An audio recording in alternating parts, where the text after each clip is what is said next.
Assalamualaikum warahmatullahi wabarakatuh. Jumpa lagi dengan saya Andi Novendi, mahasiswa Pancasakti Bekasi. Di sini saya ingin menjelaskan terkait dengan manajemen SDM dengan dosen pengapu Bapak Dr. Insinyur Sugeng Prayetno, SH.Se MM. Adapun materi yang ingin saya sampaikan terkait dengan pelatihan, pengembangan, dan perencanaan karir.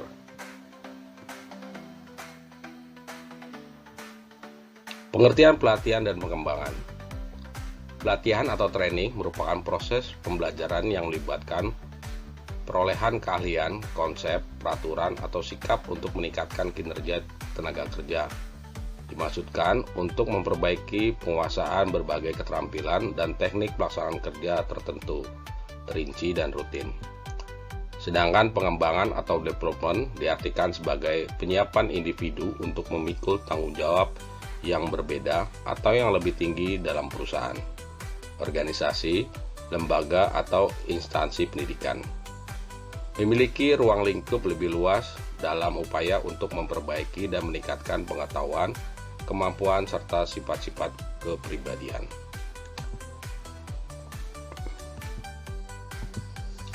Jenis pelatihan dan pengembangan. Pelatihan keahlian atau skill training merupakan pelatihan yang sering dijumpai dalam organisasi. Program pelatihan relatif sederhana, kebutuhan atau kekurangan diidentifikasikan melalui penilaian yang jeli. Kriteria penilaian efektivitas pelatihan juga berdasarkan pada sasaran yang diidentifikasikan dalam tahap penilaian. Pelatihan ulangan atau retraining adalah subset pelatihan keahlian. Pelatihan ulangan berupaya memberikan kepada para karyawan keahlian-keahlian yang mereka butuhkan untuk menghadapi tuntutan kerja yang berubah-ubah. Seperti tenaga kerja instansi pendidikan yang biasanya bekerja menggunakan mesin tik manual, mungkin harus dilatih dengan menggunakan mesin komputer atau akses internet. Jenis pelatihan dan pengembangan. Pelatihan ulangan atau retraining adalah subset pelatihan keahlian. Pelatihan ulangan berupaya memberikan kepada para karyawan keahlian-keahlian yang mereka butuhkan untuk menghadapi tuntutan kerja yang berubah-ubah. Seperti tenaga kerja instansi pendidikan yang biasanya bekerja menggunakan mesin tik manual, mungkin harus dilatih menggunakan mesin komputer atau akses internet. Pelatihan lintas fungsi. Pelatihan lintas fungsi atau cross function training melibatkan pelatihan karyawan untuk melaksanakan aktivitas kerja dalam bidang lainnya selain dalam pekerjaan yang ditugaskan.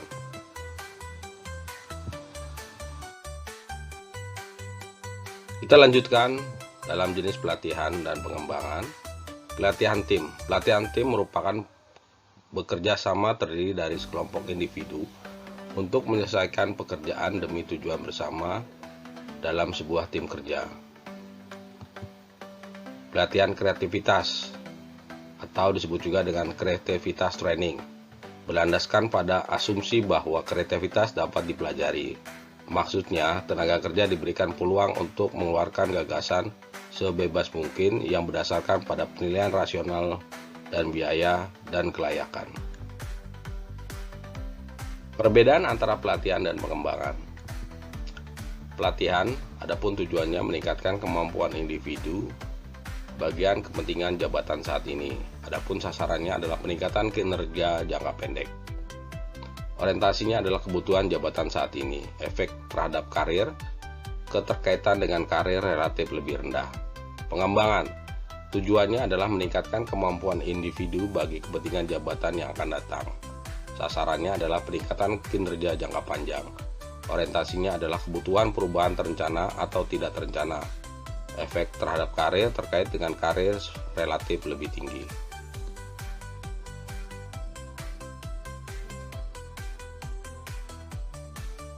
Apa proses pelatihan dan pengembangan? Penilaian kebutuhan pelatihan. Yang pertama adalah penilaian kebutuhan perusahaan, penilaian kebutuhan tugas, penilaian kebutuhan karyawan, dan perumusan tujuan pelatihan. Tahap proses pelatihan dan pengembangan. Berikut adalah prinsip-prinsip pelatihan. Yang pertama adalah partisipasi, pendalaman, relevansi, pengalihan, umpan balik, suasana nyaman, memiliki kriteria. Merancang dan menyeleksi prosedur pelatihan. Yang pertama adalah pelatihan instruksi pekerjaan, perputaran pekerjaan magang dan pelatihan, kuliah dan presentasi, permainan peran dan permodelan perilaku, studi kasus, simulasi, studi mandiri dan pembelajaran program, pelatihan laboratorium, dan pembelajaran aksi. Tipe-tipe efektivitas program pelatihan. Reaction merupakan ukuran mengenai reaksi. Ini didesain untuk mengetahui opini dari para peserta mengenai program pelatihan.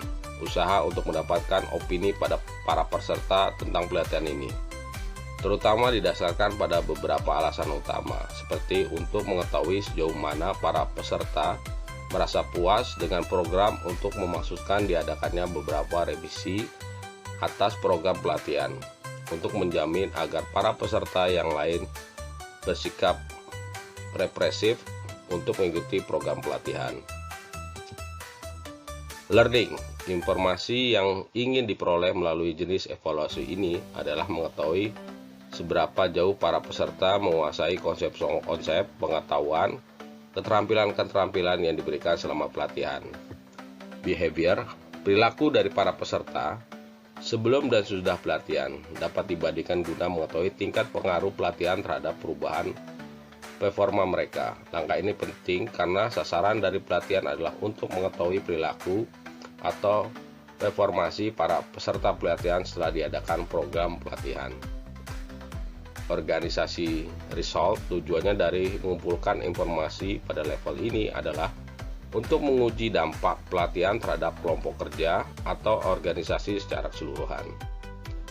Cost effectivity, ini dimaksud untuk mengetahui besarnya biaya yang dihasilkan bagi program pelatihan. Apakah besarnya biaya untuk pelatihan tersebut terhitung kecil atau besar dibandingkan biaya yang timbul dari permasalahan yang dialami oleh organisasi. Manfaat pelatihan dan pengembangan: meningkatkan kualitas dan kuantitas produktivitas, mengurangi waktu belajar yang diperlukan karyawan untuk mencapai standar kinerja yang dapat diterima, membentuk sikap, loyalitas, dan kerjasama yang telah menguntungkan, memenuhi kebutuhan perencanaan sumber daya manusia, mengurangi frekuensi dan biaya kecelakaan kerja, membantu karyawan dalam meningkatkan dan pengembangan pribadi mereka.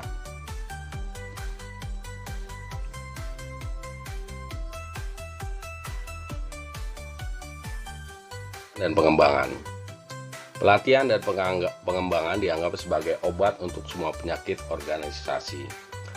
Partisipan tidak cukup termotivasi untuk memusatkan perhatian dan komitmen mereka. Sebuah teknik dianggap dapat diterapkan ke semua kelompok, dalam semua situasi, dengan keberhasilan yang sama. Kinerja partisipan tidak dievaluasi begitu karyawan telah kembali ke pekerjaannya. Informasi biaya manfaat untuk mengevaluasi program pelatihan tidak dikumpulkan. Ketidakadanya atau kekurangannya dukungan manajemen, peran utama penyedia atau atasan tidak diketahui. Pelatihan bakalan tidak akan pernah cukup kuat untuk menghasilkan perbaikan kinerja yang dapat diverifikasi. Sedikit atau tidak adanya persiapan untuk tindak lanjut. Kemudian kita masuk dalam materi perencanaan karir.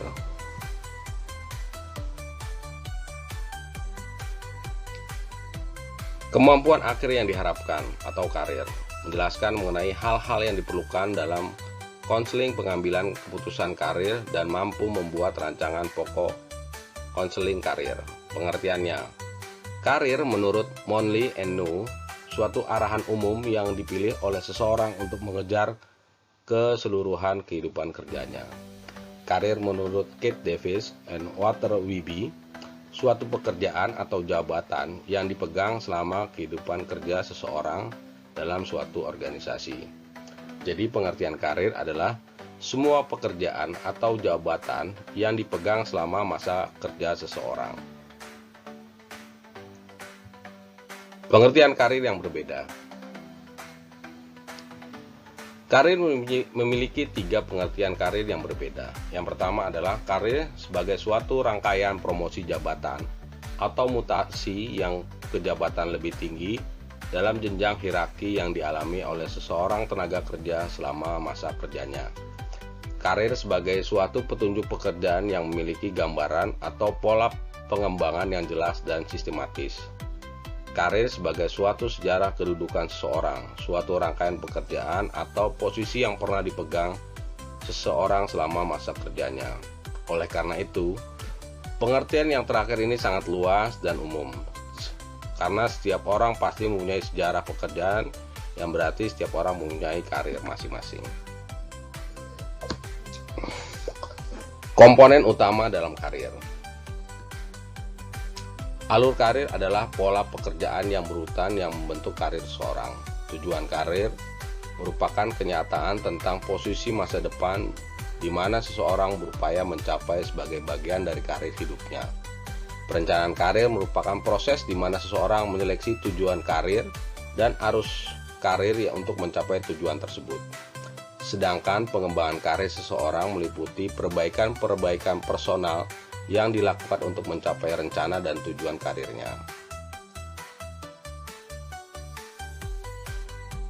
Ideal seluruh karyawan. Ketika pengusaha mendorong perencanaan karir, para karyawan akan lebih memungkinkan untuk menyusun tujuan karir dan bekerja dengan giat untuk mencapai hal tersebut. Namun pada gilirannya, tujuan-tujuan itu dapat memotivasi karyawan untuk mengikuti pendidikan dan pelatihan lanjutan dan bentuk kegiatan pengembangan diri. Hal-hal yang menjadi pertimbangan dalam karir. 1 adalah perilaku adil dalam karir. Perhatian atau kepedulian para atasan langsung.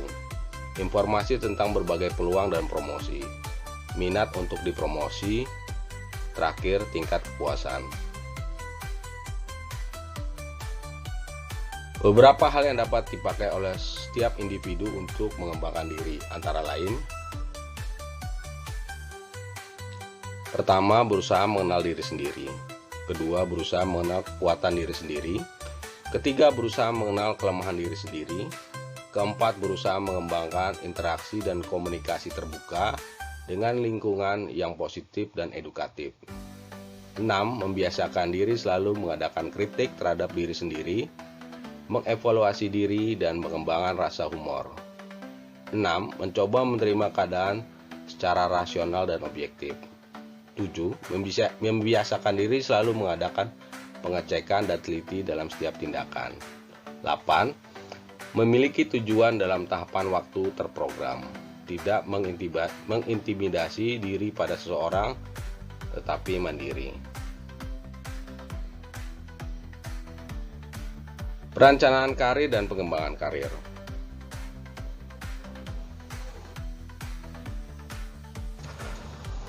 Perencanaan karir atau career planning adalah suatu progres di mana individu dapat mengidentifikasi dalam mengambil langkah-langkah untuk mencapai tujuan-tujuan karirnya.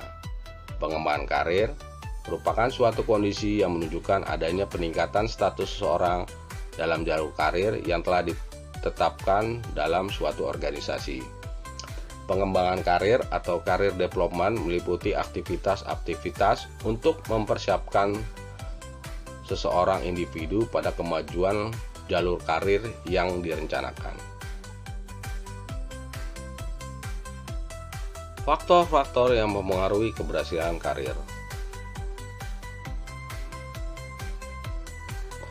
Yang pertama adalah pendidikan formal. Yang kedua, pengalaman kerja. Yang ketiga, sikap atasannya. 4. Prestasi kerjanya. 5. Bobot pekerjaannya. 6. Adanya lowongan jabatan. 7. Produktivitas kerjanya. Prinsip pengembangan karir. 1. Pekerja itu sendiri mempunyai pengaruh yang sangat besar terhadap pengembangan karir. Bentuk pengembangan skill yang dibutuhkan ditentukan oleh permintaan pekerjaan yang spesifik. Pengembangan akan terjadi hanya jika seseorang individu belum memperoleh skill yang sesuai dengan tuntutan pekerjaan. Waktu yang digunakan untuk pengembangan dapat reduksi atau dikurangi dengan mengidentifikasi rangkaian penempatan pekerjaan individu yang rasional. Faktor-faktor yang memulai keberhasilan karir.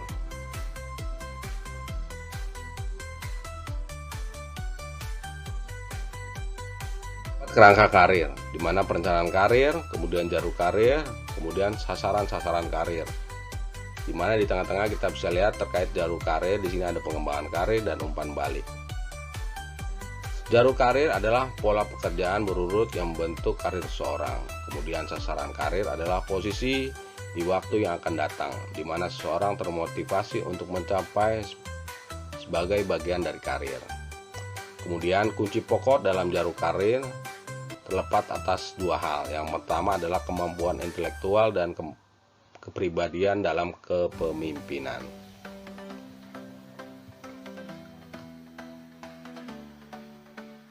Pengelolaan perencanaan karir bagi individu. 1 adalah langkah yang ditempuh. Menilai diri sendiri, meneliti gagasan dan kesempatan, membuat hubungan-hubungan, melakukan tindakan. Kedua, cara menilai diri sendiri. Menilai kelebihan dan kekurangan diri sendiri. Terdapat 3 kriteria utama. Kemampuan dan keterampilan Anda, misalnya kemampuan dalam memecahkan masalah, dalam berkomunikasi. Minat Anda, misalnya terhadap lingkungan, musik, olahraga. Kelebihan-kelebihan Anda, misalnya keinginan untuk sukses, keinginan untuk membantu orang lain. Manfaat perencanaan dan pengembangan karir. 1. Pengembangan para karyawan yang dapat dipromosikan, menurunkan tingkat perputaran karyawan, mengungkap potensi karyawan, mendorong pertumbuhan, memuaskan kebutuhan karyawan, membantu pelaksanaan rencana-rencana kegiatan yang telah disetujui, meningkatkan nama baik organisasi atau perusahaan. Demikian materi yang saya sampaikan. Mohon maaf ada kesalahan dalam penyampaian. Terima kasih. Wassalamualaikum warahmatullahi wabarakatuh.